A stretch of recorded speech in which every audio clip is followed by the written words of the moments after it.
All right, our semi-technical department is testing whether or not I am live. The little round thing is going round and round.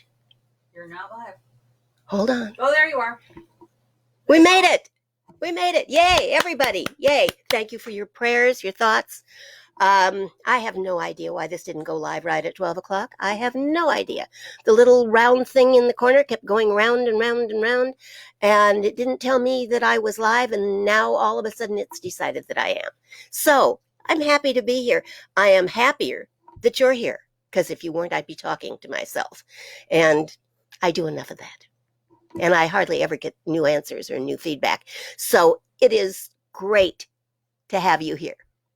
I am just thrilled that we are starting our second Facebook Live, and that you are here to witness it.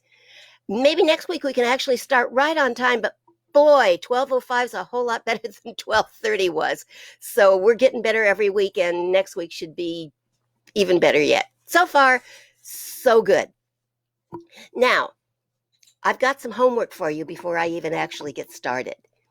When today's talk is over, I'd like you all to go to the link that we're going to post at the end of the talk and listen to a very special song.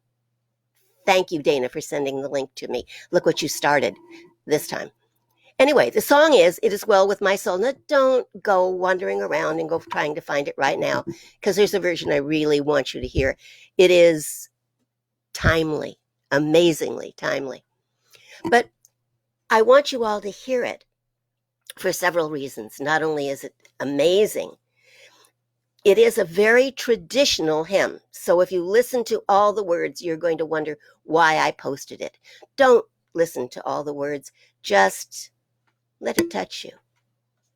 Let it kind of sink in.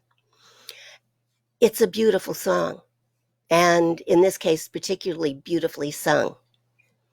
And I also believe that it's more than a song. It's an inspiring story. It is a life lesson that we can all use. And it is a lesson in faith. And right now, I think we can all use that. So I'm going to ask you to hold off and wait until the talk is over and then go, because I want to tell you the story. And then, as usual, I have more to say than that. Thanks for being here. I am just thrilled. So, here's the story. Everything seemed to be ideal in Horatio Spafford's life. It was the 1800s, and although they had lost precious children before that, he now had a loving wife, Anna, a handsome son, and four lovely daughters, and a very successful legal career. So successful that it allowed him to purchase several pieces of prime property in downtown Chicago. You don't even have to think about that to know what it must have been worth. Everything was going fine. And then scarlet fever took their only son. Not long after that, the Great Chicago Fire destroyed nearly all of his investments in real estate, wiping out the family's life savings. But they rebounded. They had faith, they went back to work, and a few years later, his business having survived everything, he decided to treat his wife and daughters to a European vacation. At the very last minute, work kept him from leaving with them. But he promised he'd follow in just a few days on the first ship that he could catch. Before he could leave, he received word that the ship his family was on was sunk in a freak accident. Over 200 people perished. Were they saved? Were they safe? And then came a telegram from his wife. And the telegram read, "Saved alone. What shall I do?" Spafford boarded the first ship that could take him to her.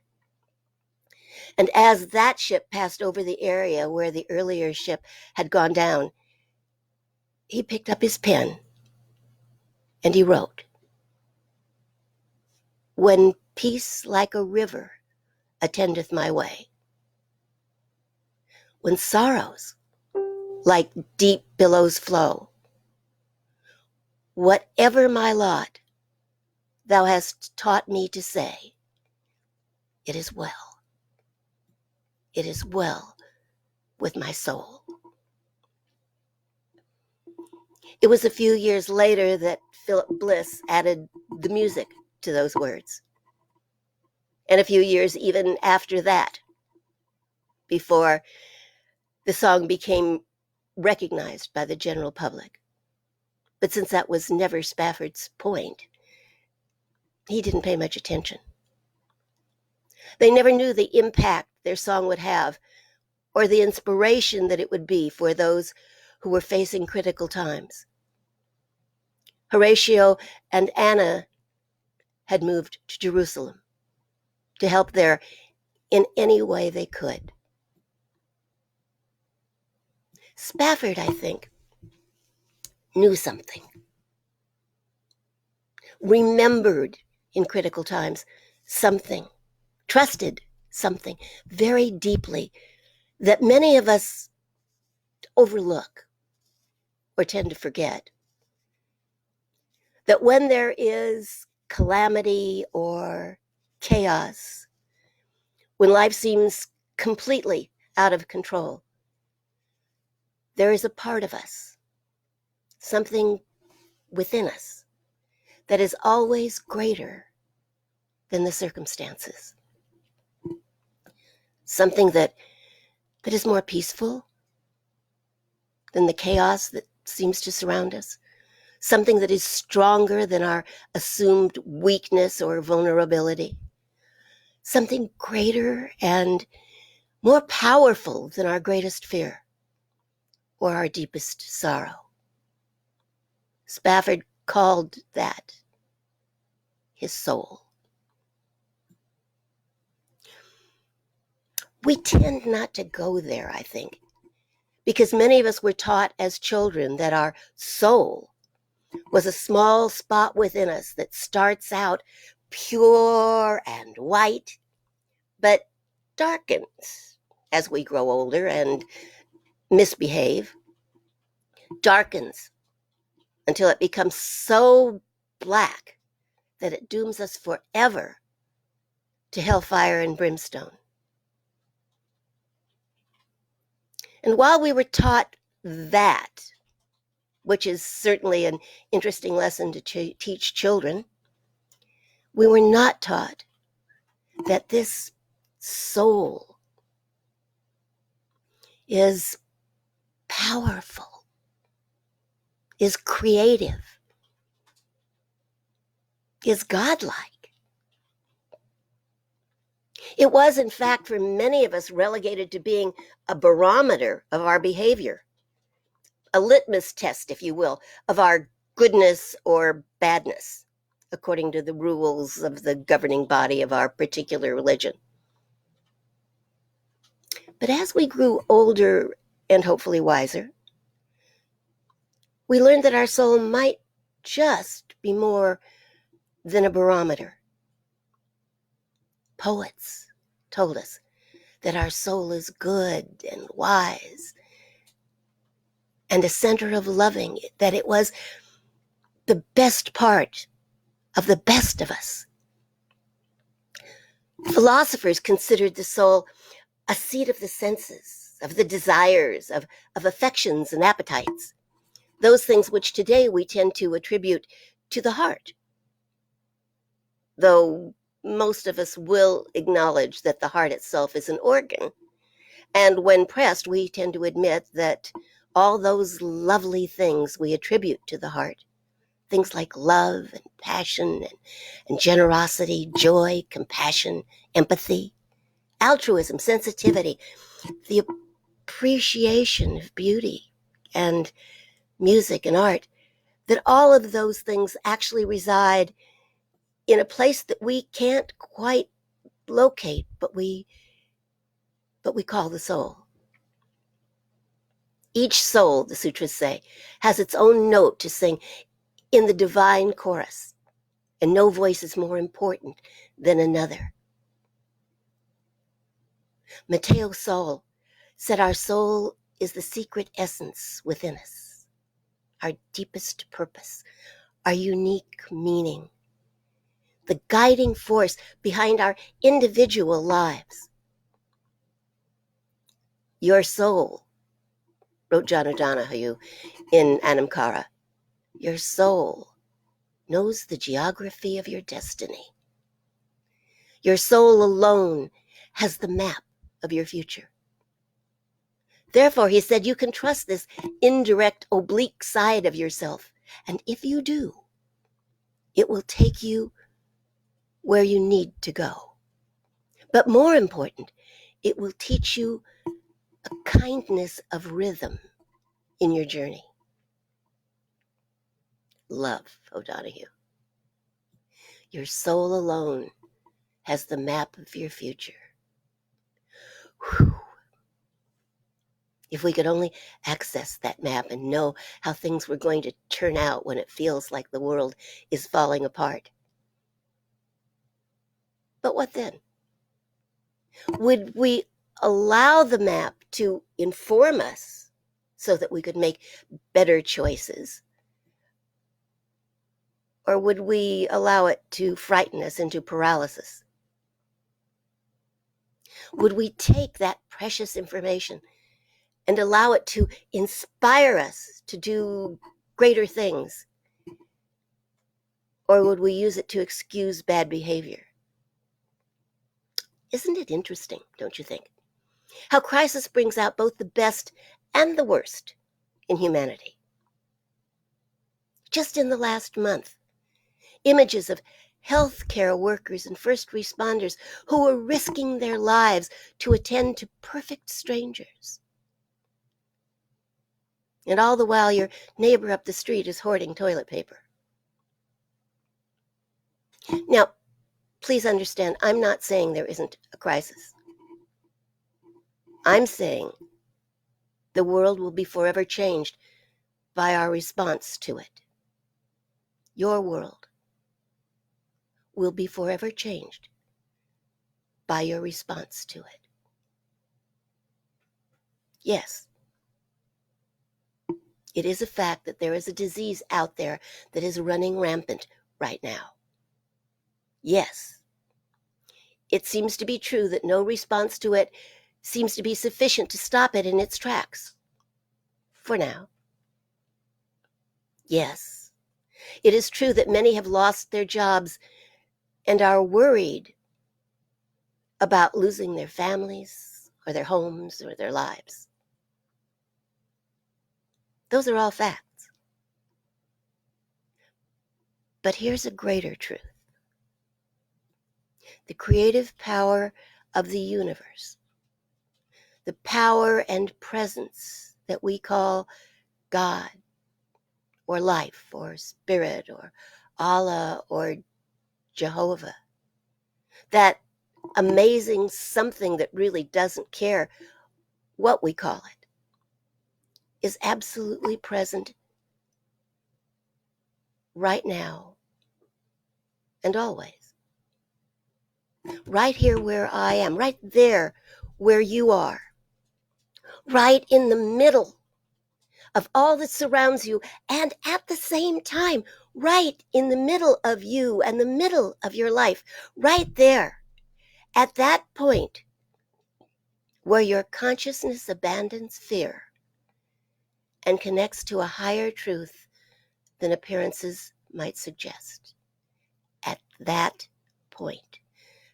point of consciousness, that point where heaven and earth meet in you, that and there is your soul. And that is the starting point of the miraculous. The starting point of unlimited power, of unparalleled action, of unbounded love and extraordinary grace. You see, your soul is not just some small itty-bitty part of you that a very remote being who lives on a very remote cloud tucked away in a corner of your body somewhere, waiting and probably expecting to watch it get darker and darker. It is the truth of you. It is the very fact of God in you. The fact of God in you. You see, we've all come to believe in an illusion. And the illusion is that we are merely physical beings, that we are our bodies. And that when our bodies are done with us, our soul, if there's anything left of it, just goes somewhere. But that's a dangerous misunderstanding. C.S. Lewis wrote, "You don't have a soul. You are a soul. And you have a body." Whether you believe that Ram Dass said it or Teilhard de Chardin said it, you have heard, I am sure before, that you are a spiritual being having a human experience. A human experience. An experience that we all want to love and enjoy and grow through. But can't you see that in order to love your life, you must accept your experiences?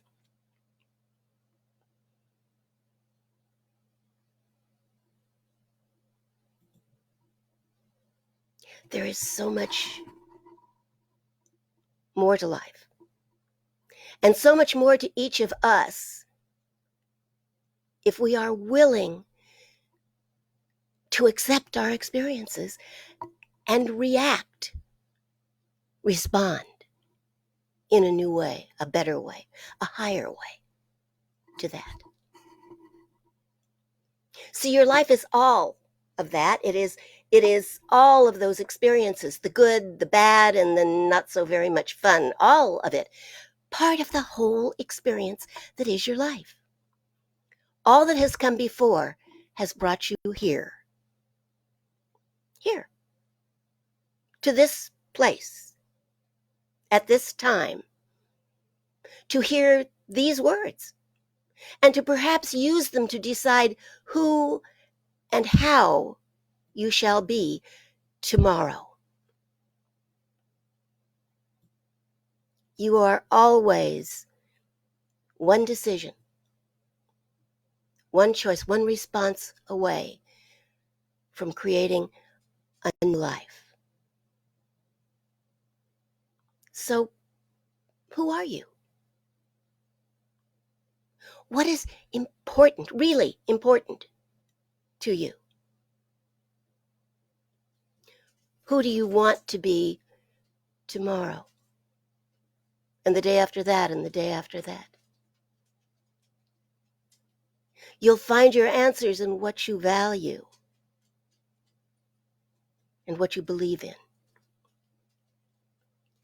In your finest moments, you are not just expressing the divine. You are the divine expressing. When you feel like you can't control what is happening to you, then challenge yourself to control how you respond to what is happening. Think. Act from that higher place within you. Come off automatic. Thomas More wrote, "The soul is partly in time and partly in eternity." We might remember the part that resides in eternity when we feel despair over the part that is in life. The most powerful thing you can do right now is to move into a conscious awareness of your soul, of the presence of your soul. That conscious awareness will allow you to be different, to be patient, to be calm, to be faith-filled instead of fearful while things are unfolding. See, if you can't calm the storm, then you must learn to allow your soul to create calm within you. Allow it to fill your mind and your heart and your choices with beautiful, meaningful, precious thoughts, precious moments that will get you through the getting through times. The Buddha said, quiet the mind, and the soul will speak. And when it speaks, I will tell you, listen. Your soul is wise, wiser than your mind. It knows how to heal. It knows how to banish fear. It knows how to reclaim your life, and your power, and your expression of divinity. The secret is to silence your mind so that you can hear the soul's still, small voice. We are, all of us, somewhat put out by the inconvenience of the current crisis. Aren't we really? But what we need to remember is that the current crisis is not an interruption in our life. This is our life for now and likely for the foreseeable future.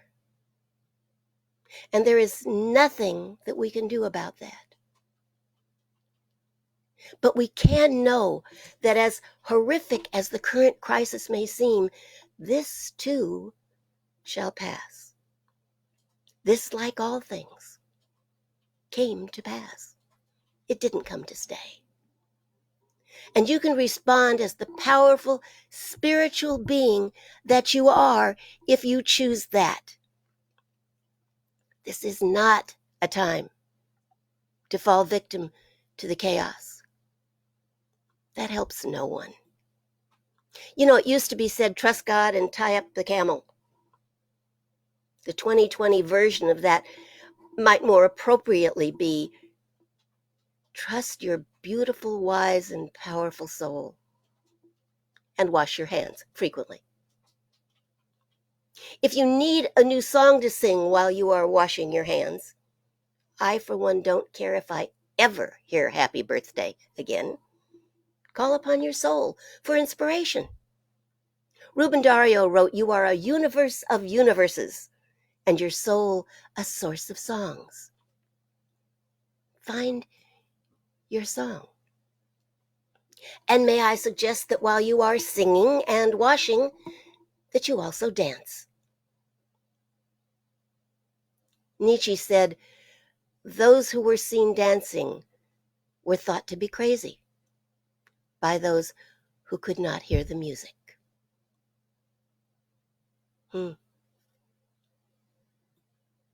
There's music in your soul. It is well.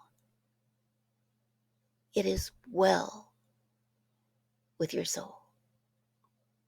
And so while you are dancing and singing and washing your hands, washing away an invisible dis-ease, know that at the same time you are washing away the fear, washing away confusion,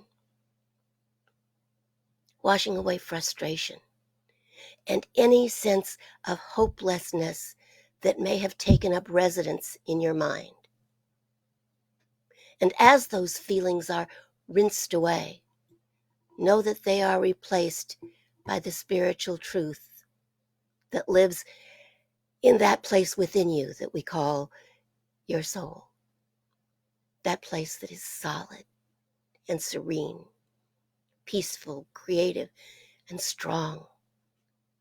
That place that is invulnerable, undefeatable, divine. When you are afraid, go there. When you have forgotten who you are, go there. When you need more strength, more understanding, more peace of mind, more love, go there. And if your mind is not sure how to get there, don't worry. Follow your soul. Call up your soul. It always knows the way back to itself. You have only to turn toward it to know that it will respond to you. It is waiting. It has been waiting. Follow your soul. Connected to creation itself, it is always well there. God bless you. Stay safe. The world needs you now more than ever. Be patient with the world. Be patient with yourself. Wash your hands. There's a lot we can do once we have washed away what we fear and commit ourselves to taking on a whole new way of being in the world. So that's the end of my part of the talk. What have you got to say? Let's see. I'm going to look over here and see who's here because this is fun. Hi, Laura. I love you. Wasn't that a song? I think that was a song. There's a delay, big delay. So wait. I'll tell you when. I'm being told to wait Yes. because there's a delay. Hold on. I'm waiting. Okay. Okay, now what do I do? Isn't there still a delay? I'm confused, but that's all right. It's not the first time. It won't be the last time. I'm just so happy we're all together.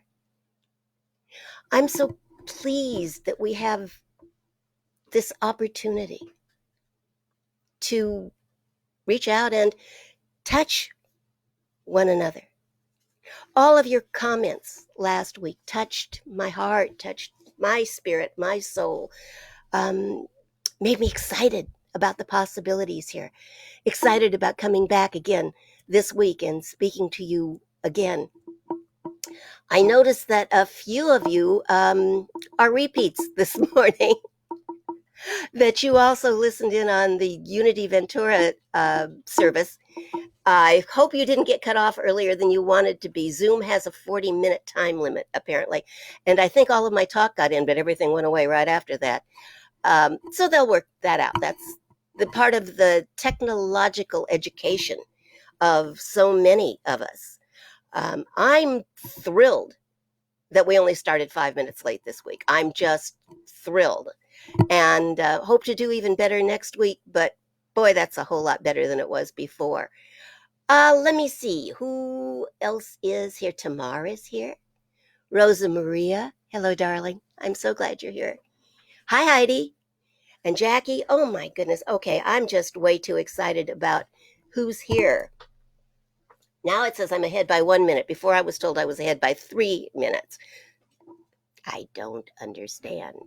But that's okay. I figure that just means that your comments about my comments will show up a minute later than instantly, which is just fine. Is that right? Am I getting that part right?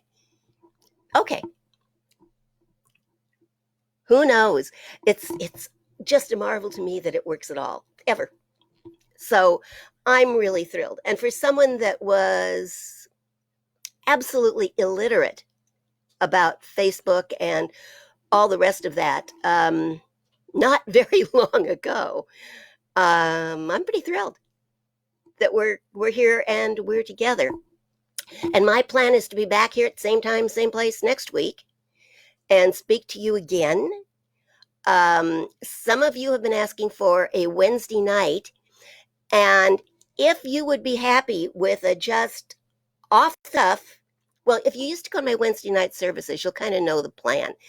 Off the cuff, stream of consciousness thinking, and then an opportunity for you to ask questions and for us to interrelate, hopefully not on a 1 minute delay or a 3 minute delay.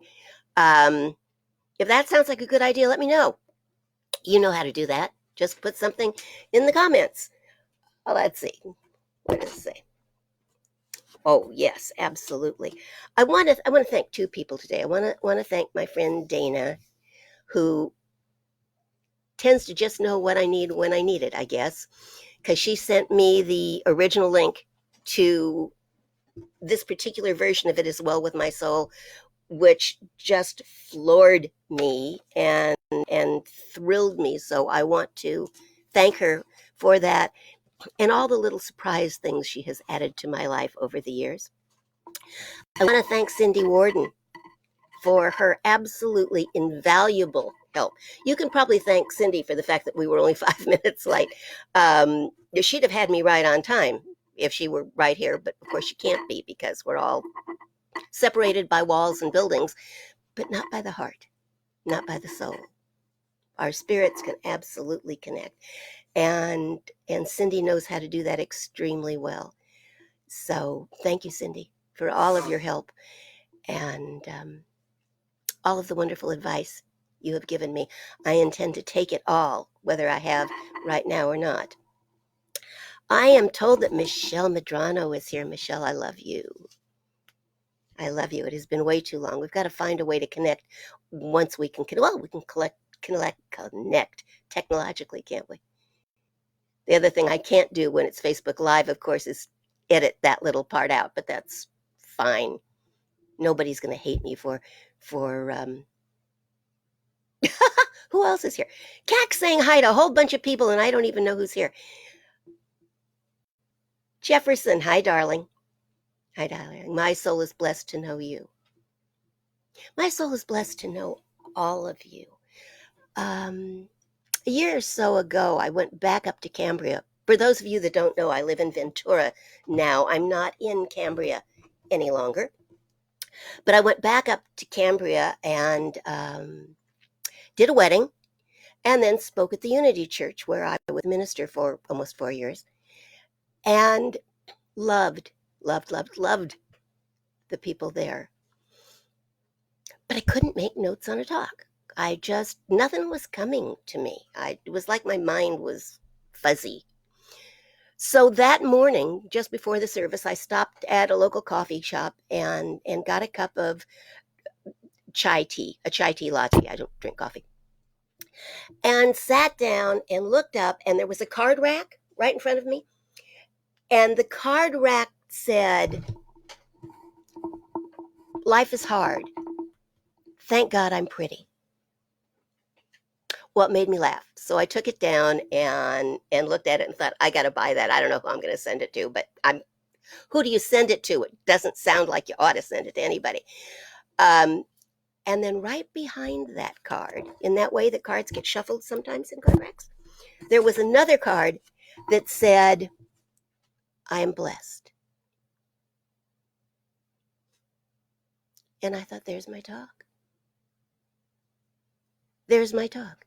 We had literally just been through the Thomas fire, where we thought we had lost our home for 3 days, until we discovered that it was one of 4 remaining in the neighborhood.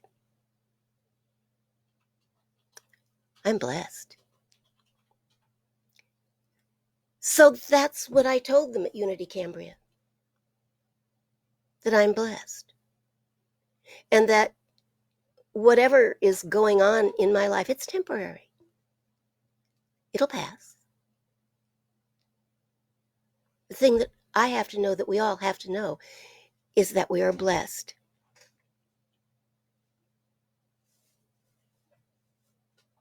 Greg says he has friends who chant, meditate. Is there a connection and a benefit? Yes. Yes. Yes, absolutely. Chanting is simply vocal meditation. When one is chanting, one still goes within. There's no place outside to go to. And although you can hear it, sometimes that hearing helps shut out the world. And the rhythmic repetition of it moves down into your soul and touches something there, opens you up to a bigger world. So yes, chanting is a form of meditation. There are walking meditations, and there are sitting meditations, and there are, my ex-husband used to horseback meditate. And I know that was true for him. Wouldn't have been for me. I'd have been much too petrified being up on a horse that's that much taller than I am. But it was for him. There are lots of ways to meditate. All forms of meditation are designed to bring you within so that you can find that place called the soul and learn there, listen there, begin to realize who you really are there. It's amazing what meditation can do. So yes, and I would suggest to anybody, if you've tried sitting meditation with maybe a mantra, Om, Om, and if that really doesn't work for you, don't do that. Try walking while you meditate. Try being in nature and really just seeing, turning your mind off as much as you can, and just seeing what you're seeing, really looking at what is in front of you. So often we don't do that. We just kind of march on through life doing our thing without stopping. I was somewhere in my 30s before I realized that the yellow thing in back of the Shell sign at the gas station on the corner was a Shell. We don't see things. We walk by them without seeing them. So being out in nature and simply really looking at what you're looking at, that's a meditation. For some people, chanting works beautifully. For other things, the singing bowls work beautifully. The singing bowls drive me crazy. I have to leave the room when that starts. But I know for some people, they're magical. So keep trying. Don't give up on yourself. Keep trying till you find something that really works for you. Because when it works for you, it really, really works. Do I have any other questions over there? Oh, person with the headphones on. Just a lot of praise about thank Oh. you and how blessed they are to be here, how great you are, and just things like that. It's just good to be here. It's just good to be here. I'm sorry that it has taken a crisis of these proportions for me to move out of my complacency and do something. I have been saying for some time I was trying to figure out what I was going to do next. And here I am, doing what I've always done in a different way. I wish I could see you, because I love that. Those of you who went to church with me know that I love getting eye contact and I love connecting with you. But I know you're here. If I look over here, I can see your names. If I look over here, I can get another piece of paper. Oh. Cac says that many of you are writing why you are blessed. Please do. Let me know. I've been praying for you. I will continue to do that. Those of you who have committed also to pray at least once this week for everyone online with us, let me know if you're willing to re-up.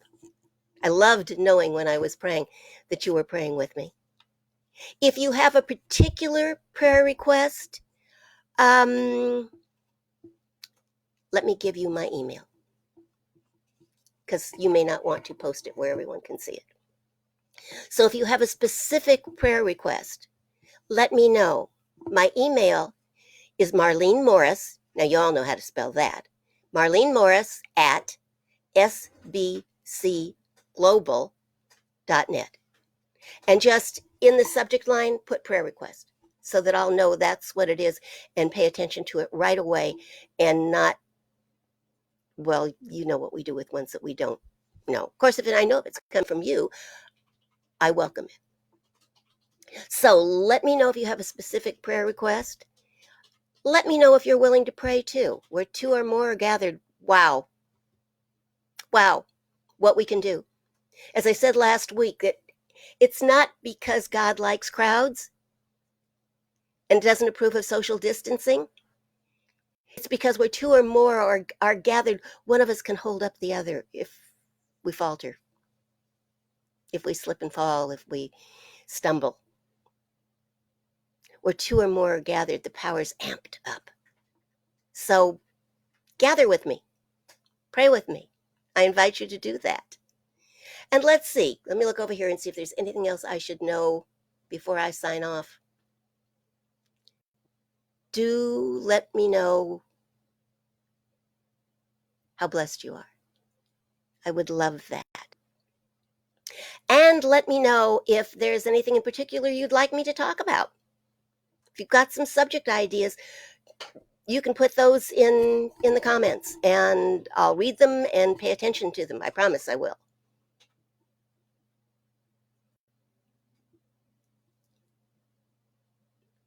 This has been wonderful. My heart is full. And it's delighted by your presence.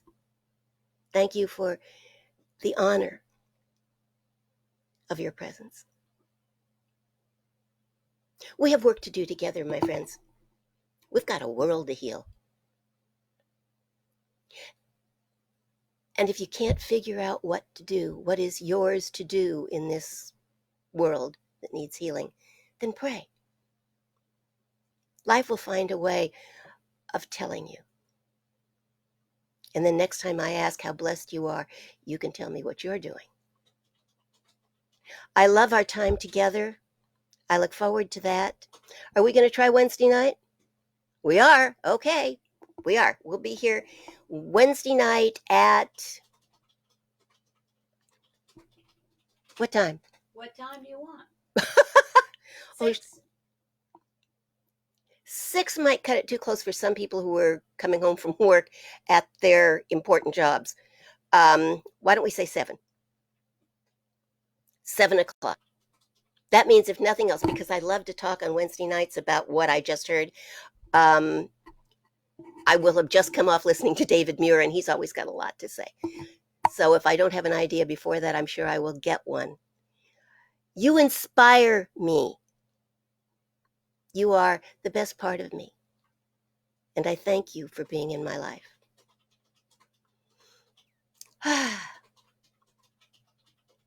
Thank you. All of you. Oh, I just want to reach out and hug all of you. Kendra and Kirk and Betty and Alicia and Rosanna and Andre and, oh dear, all of you. You are my family. I was an only child, not anymore. Thank you for being part of my life. Thank you for being here. We'll see you Wednesday night at 7 for short and sweet. We'll send you a link, but if you just come to my page, I think you can find me there. I'll be right here on my page, not the Relevant Spirituality page. I can't figure out why that won't work, but my page. So Marlene Morris Works. Be there on Wednesday, and I'll be back on Sunday. I love you. Have a fabulous week. And don't forget to wash your hands.